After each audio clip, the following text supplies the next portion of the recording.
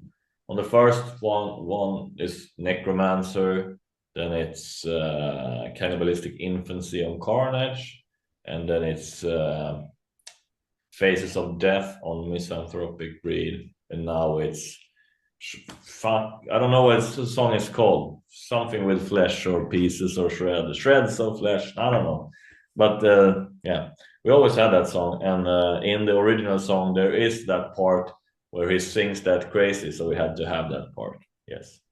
I just love how you know your own songs. Yeah. You'd be rehearsing them for like 5 years and stuff like that. But also, I want to know what type of lyricist you are. Like, do you always have like do you open the door and you see something in the street and you've always got a pen and a piece of paper and you write a line down to come back to you later on? Do you watch a lot of documentaries, films? Do you read a lot of books? Where do you get your inspiration from? uh, from like you said, from not I'm not walking around with a pen and paper. Oh, I do, but it's my calendar, but I don't write Yeah. any lyrics Or on it. notes on your phone, you put a line on, you see Yeah, something I when do you're a on lot a of, bus or something like that. And not a lot of notes on the phone. But if I see a cool like if I see like a cool lyric part in like what, like a series or stuff like that. A lot of series they say a lot of cool stuff, and I'm like, oh, that's yeah, great. Let's take it, change it to death or flesh, and then it's great.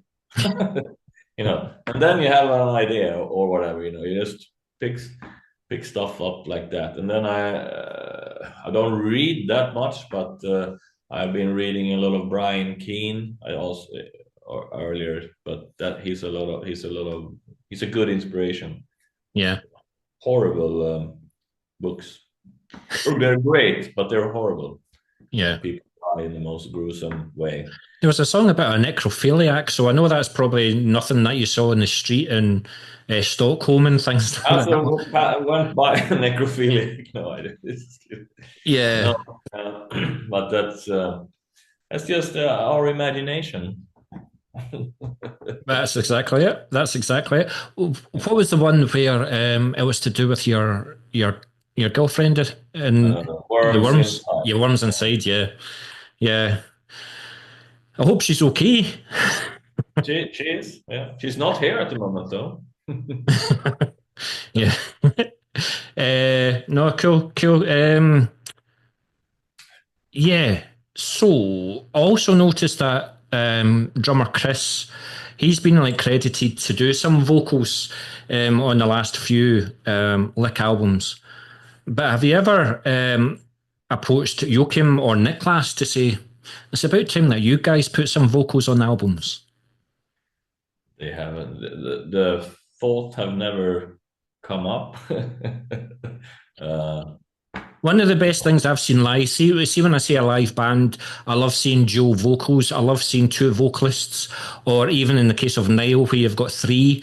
You've got Dying Fetus with the two and stuff like that. I love seeing that live. So if either of them two were to just do vocals as well, that would be so impressive. Love it. yeah. I'm the opposite. I think death metal should only have one vocalist. I don't personally. I would rather not sing, but since it turned out it turned out the way it did, I have to sing, and now I'm comfortable with doing it, so it's fine now. But Oh, I have to ask then, are you the vocalist of LIK by accident? yes, Did a band member leave and you had to step in? no. It was when we started making demos. I wrote lyrics and sang into the computer, stuff like that, for the demos. And then Chris said, "This is quite cool. Maybe it would sound cool if you just, you know, sung up, out or whatever you call it, with your full voice." I was like, "Yeah, I can try." And then we did some more demos, and then we booked Lawrence for recording, and then. It was time for me to sing, and Lawrence and Chris were in the control room. Yeah, I was standing there. I was like, first I started. I was way more black metal-ish, like high pitched at first. yeah. And then Lawrence just started recording. The first song was, I think we recorded, was Necromancer, and I was like, I did some parts, and Lawrence stopped. It's like, do you think it has to be this high pitched all the time? You think you could like take it down? And then he and Chris was in, and I was like, try different, stuff. There it is. There it is. Can you keep it there? That sounds really, really cool. Can you keep it there? And I was like, okay, you just record and say if it's good or not. I don't want to listen to it. Just record it and then keep on, And then there you go. And so then what do you think of your own? I got blown away when I heard the mix of the first. I was like, "What the fuck is this?" Well, that's what I was going to say. What do you think of your own vocals today, then, since that was your stance at the beginning? It sounds all right. It fits the music. Yeah. But I'm always worried that I'm singing worse and worse and worse than the first. I remember the first album and Carnage.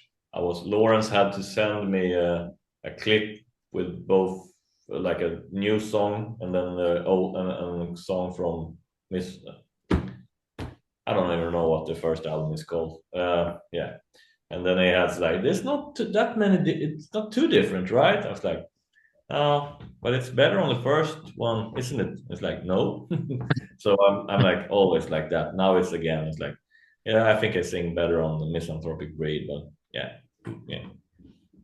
Well, again, that's a topic for discussion over a good few beers. But when we're talking about the songs and construct them in the studio, then are they the main songwriters to LIK, or is LIK a band where all members contribute? And is Joachim, I'd imagine when he joined, most, if not all, of Misanthropic Breed was done. So this might be the first real opportunity for Joachim to contribute. So how are the songs constructed? We throw riff at each other, usually I have like a computer idea. Yeah. And Chris usually does his riffs. He sings them into the phone, and sings it. And then and then me and Chris meets up in the rehearsal space, Simple as that.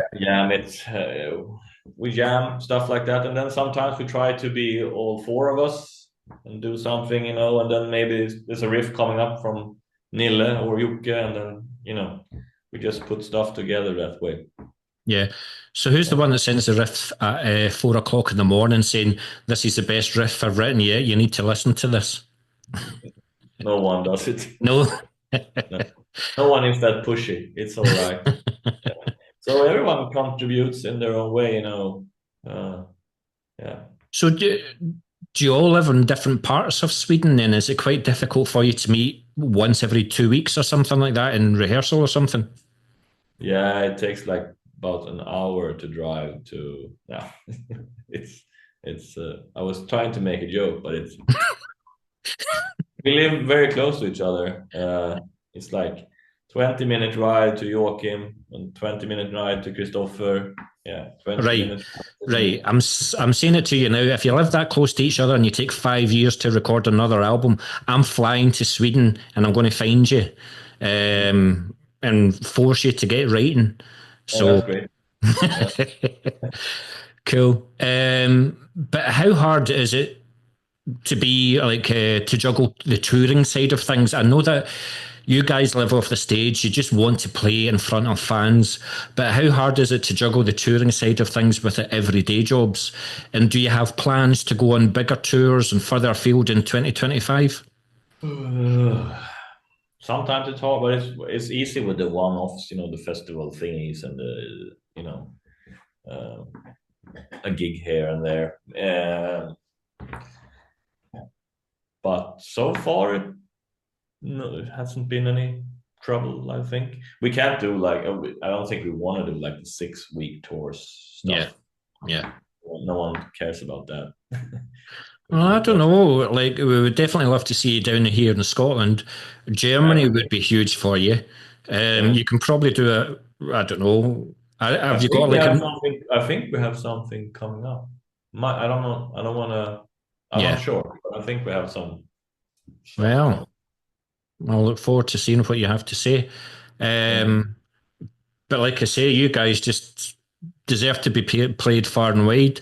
But also, it must be great, like when you go into things like Bandcamp and Spotify, where you can look at the statistics and find out where people have bought your album or they've listened to your album and stuff like that. Like I interviewed a band from London and somebody from Oman actually bought a CD. So it must be brilliant to have your music reach far and wide. So Yeah. Yeah. It was. I think there were when we played the Brutal Assault last year. There were like people from Indonesia, yeah, Indonesia, yeah, and then a couple of guys from Australia and some people from the States, you know. So they're yeah, people are crazy, and that's really cool. it's because they see the same as what I do. I'm not just saying this because I'm on an interview with you, right? You are the kings of Swedish death metal, and how I just wish you guys were around in 1990 because you deserve all the success that those bands did at that time. I mean, I love my Demonicals. I want Evocation to come back. I've played Mephisto and stuff. I've played so many Swedish death metal bands, but you guys just absolutely nail Swedish death metal for me. Unleashed, obviously, Grave are back, you know, with the original lineup. Just, but you guys, stunning. Oh, you're too kind. That's Well, cool. I speak the Yeah. truth. It's recorded now, so I'm telling you the truth. Yeah, yeah. Um, but there also seems to be a resurgence of old school aesthetics and releasing vinyl and cassette versions of EPs and albums. So I know that you're releasing, it's absolutely astounding that you're on Metal Blade, and I know that you have been for a few albums now because that's the worldwide deal. Um, but I know that you're doing vinyl and it's like in 8 different formats and things like that. But what about cassettes or something like that? Is this something that LIK could take a wee small project on and just release 50 or 100 cassettes or something? Yeah, we haven't thought about doing it, but it's a good idea. I think there were some guys in Indonesia again. How do you say that? In Indonesia, Indonesia. Yeah. Indonesia, yeah. In English, I know how to say it in Swedish, but yeah. Um, uh, I think they did cassette of Carnage, Okay. and we were supposed to get like a sample, but it Was never it got. Was it pulverized? Pulverized Mm. records? Oh, I No. don't know. I don't know. Yeah, but Would have been cool to, if we can always do it ourselves, but Metal Blade aren't. I'm not sure if they are like doing it. So I yeah. guess we might have to do it ourselves. But it could be a cool thing to do. Absolutely. I mean, again, it's just a resurgence of like Scottish death metal, for example. I've been into death metal since 89 or something like that. And Scottish death metal, it's never been as popular as it is now. Yeah. There's bands all over the place.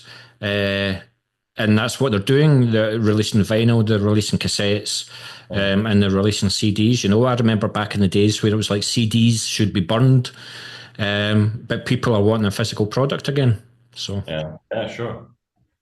Has it ever, death metal has always been physical products, right? yeah, It's never really like a Spotify thing, even though it is, but still, people want to have that's what I hate. Like Spotify and Bandcamp, you can listen to a song for 6 seconds and you're like, nah, don't like that, and you instantly dismiss the band after 6 seconds. oh, look, I do it. It's like, Yeah, yeah, yeah, yeah, sure. well, I tell you what, then. Well, since you brought it up, what's on your death deck just now? Then, what do you listen to in the car on the way to work? I don't have a car at the moment. What do you listen to in the house then? Do you Yeah, stay away from death metal? Because you play death metal and you're always writing death metal? Do you go to a complete opposite and it's like 80s synth or something like that? Or yeah, I would do that. I don't. At the moment, I listen to a lot of cyberpunk things and like stuff like that.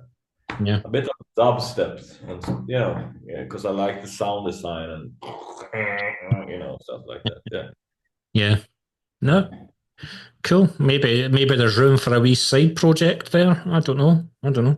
Yeah, I'm already on to that, but yeah, it's Now, another. wait a minute.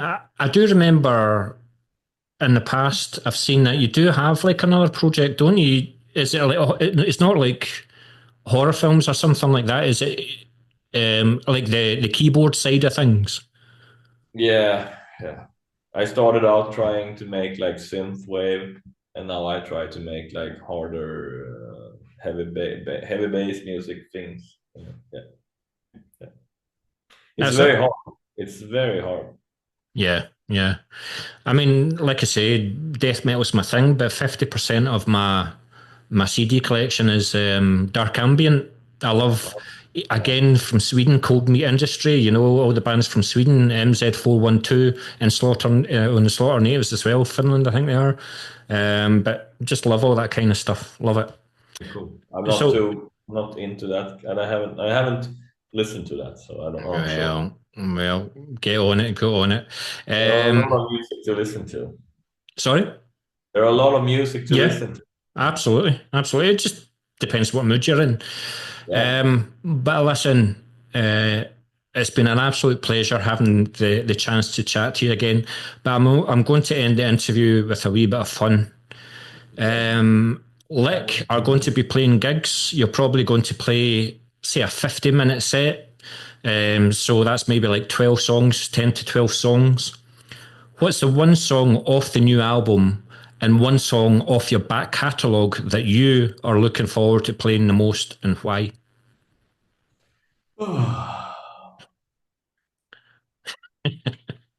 Sorry, I did say it was fun. Yeah, yeah, I'm torturing yeah. you now. I just had to. I always like to play "Ghoul" from our first album, the Okay. third song. It's a fast song with lots of cool death metal riffs in it, and Well, I hate to tell you, like when you're playing Glasgow in Scotland, you're going to have to play Doctor Tushanka, Funeral Anthem, and Morgrat. oh yeah, Or we'll have words. I'm afraid we'll have words if you don't. But what's come the to the. one song off the new album that you're looking forward to playing the most? I don't know yet actually because there's the strange thing and feeling when you play the first time you play your new songs. You don't it's like I can't really explain, but it's like hard to headbang to it because you don't know Yeah. how You and feed off the when. crowd.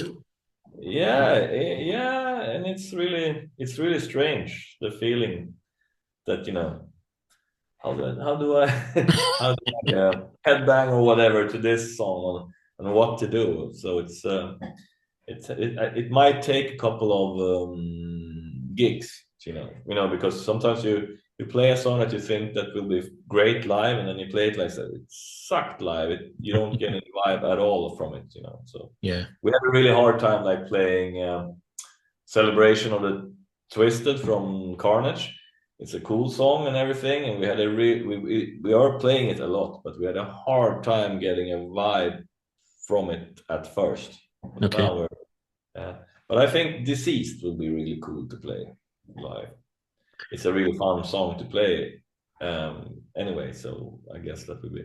But it will be strange to play that song live because it's the first time we had that kind of groove. Yeah. So have you got an album release show? Have you got something planned for that? We are having a listening party on Friday when we are releasing it. Yeah. And then in May we play in Stockholm, and that's called the release gig. But yeah. Are you allowed to mention who's supporting you? Like Grave? Oh yeah, sure. It's Grand Cadaver and Beast from Denmark? Yes. Yes. Wow. Wow. I hope the tickets are going well for that already. They probably are. So I haven't heard anything, but I hope so. well, we need to get you down here in Scotland. We'll talk about this off here, but I've just thought of one more question as well. But something tells me I already know the answer to this. With you being the vocalist again, have you done like research to find out the best microphone that works for you when you're recording your vocals, or are you just like, give me an SM58 and I'll fucking sing into it? What do you think? An SM58. Yeah. Yeah, that's what I thought. But we actually sing in the, what do you call it? The studio mic and the radio mic, the Shure SM7 it's called. But that's just what everyone else is using. So I guess there's no, I guess I can sing in whatever, and it's all right. But that's up to Lawrence more. So it's not like when you're touring and stuff like that, you bring your own microphone, you're just like SM58. If I would do that, I would have a 58 thingy or whatever, that's cheap and shit. And I would switch it. I would sometimes ask on festivals for the lovely crew to change the mic because usually it smells like beer and shit, and I don't drink beer. I don't drink when it's time for a show because yeah. So you hate headlining a gig then because you can't have a beer? I did what? You hate headlining a gig. You hate. Yeah, it sucks actually. And when you're done, and you want to have a beer because you're like hyped up, and when you're done, everyone has left because you're all gone.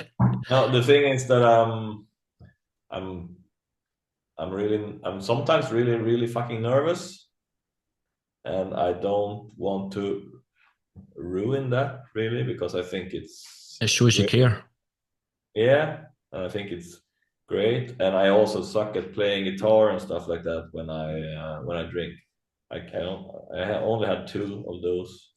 I imagine I can't really play that good now. So I at least that's how I feel it. Like this sucks. So it will just ruin it for me, and it's no idea drinking, when playing because a lot of people have paid tickets, expensive tickets, come to see a show, and then you're fucking it up because you're drinking. That's absolutely. Absolutely. But usually, like I said, in a death metal gig, people don't hear if you misplace a chord. Of course, but you do. I say I would do it. Yeah. Myself. Yeah. Yeah. So see, when you say that you're nervous, do you actually take yourself away from the rest of the band, away from people, and just because I do like just a wee bit of anxiety as well, and I pace. I just walk. I pace, you know.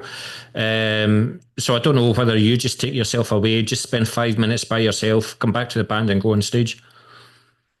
No, not really. Everybody knows how everyone is. So if I need that, I will do that. But I don't usually do that. They know that I'm gonna stand there nervous before the Yeah. show and like and stuff. But I think I'm quite boring before the show. You know, if we talk to other people, I'm very, you know, I'm focusing on the show, and I'm Yeah. not really there or Yeah. here or what is how you say it, you know. So yeah, it's after the show that I'm a You're pleasant guy. free. Yeah. But last question. For the recording of the album, then, what was your guitar of choice? What were your pedals? What were your amps? What was your setup? Something I tells me that you're the geek of the band. You're the guy with the biggest pedal board. You've got like 20 pedals and stuff like that. No, I didn't think so. totally wrong. I don't really care. I just want the guitar to sound to be in tune, and so I have this lovely flying V, a black flying V Gibson thingy. Flying V is how you say it in Yeah. English. I have I don't know what pickups are in it. But something is changed. It sounds great, and this time I had it fixed at Guitar Labs. They put the guitar in like a computer which reads the neck and how to Okay. adjust it correctly and which frets to adjust and stuff like that. So it was so, and then it's just an HM2 and a 5150, and then it's yeah. Plug it straight in the amp, and that's you ready to go. Yes. There's no, I'm not, yeah. No, no. When you play Swedish death metal, it's not technical and things like that. So I knew it was just the HM2. So all good. But Tomas, it's been an absolute pleasure having a chat with you again. I hope it's not going to be 5 years until the next one. So that was another warning for you. How many? There's 3 warnings now? 3 warnings now, yes. 3 strikes and you're out. So hopefully this time I'll be able to see LIK. Looking forward to seeing you in the flesh. I need to see, before anything, I'm 51 years of age. I need to see Dr. Tashanka live. That's the song that turned me on to you guys so much. So I need to see that live. So hopefully you'll get to hopefully that can be arranged. That would be great. That would be great. Hopefully you'll visit the UK very, very soon. So that would be cool. Yeah. So absolute pleasure. Thank you very, very much for your time, and best of luck with the album Necro. It deserves all the success that it will get. So hope you'll tour far and wide. So best of luck. Thank you Cheers. so much. Take care.